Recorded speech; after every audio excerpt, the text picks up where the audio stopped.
Hi everybody! So karon ani ami karon sa Papa Kits Marina Fishing Lagoon. Hidden gem ni siya sa diri dapita sa Liloan, Cebu City. Kay summer man karon, so nag-decide we nga mag family vacation diri sa Cebu. Og diri mi sa Papa Kits kay daghan kay silang mga activities nga ring dapita.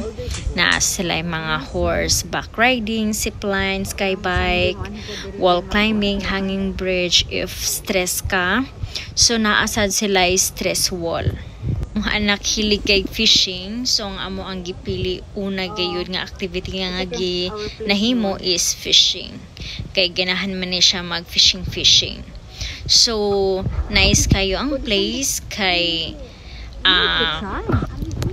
quiet kaayo, tapos dili siya as in banha dring dapita. Og first nakakuha na gyud mi og gamatitoy kayo na isda.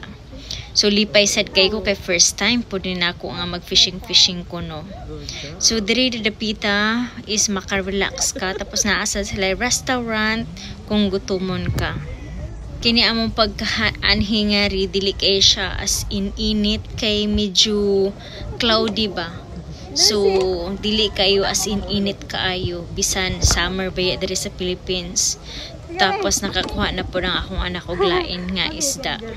So pila na ni kabuk among kuha, gamay pa manoon pero medyo mauna na siya ang among kuha. So nalingaw pud ang mga bata diri kay gawas nga dili kayo init og nakakakuha pud sila isda. Medyo gagmay lang pero so kay gipang gutom na mi, daghan kay mga makaon diri nga siguro ang inyo ang gusto mga putahe, ma-order jud ninyo diring dapita. Og lagmi kayo ilang mga pagkaon. Nalingaw mi og nabusog sad mi pagkahuman, pwede na mo magkayak-kayak og magpili sa mga activities ug unsa pa inyong gustong buhaton. So kami nagkayak-kayak kami diring dapita. As in lingaw kay dili sad kay siya init.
Don't panic or the boat will tip.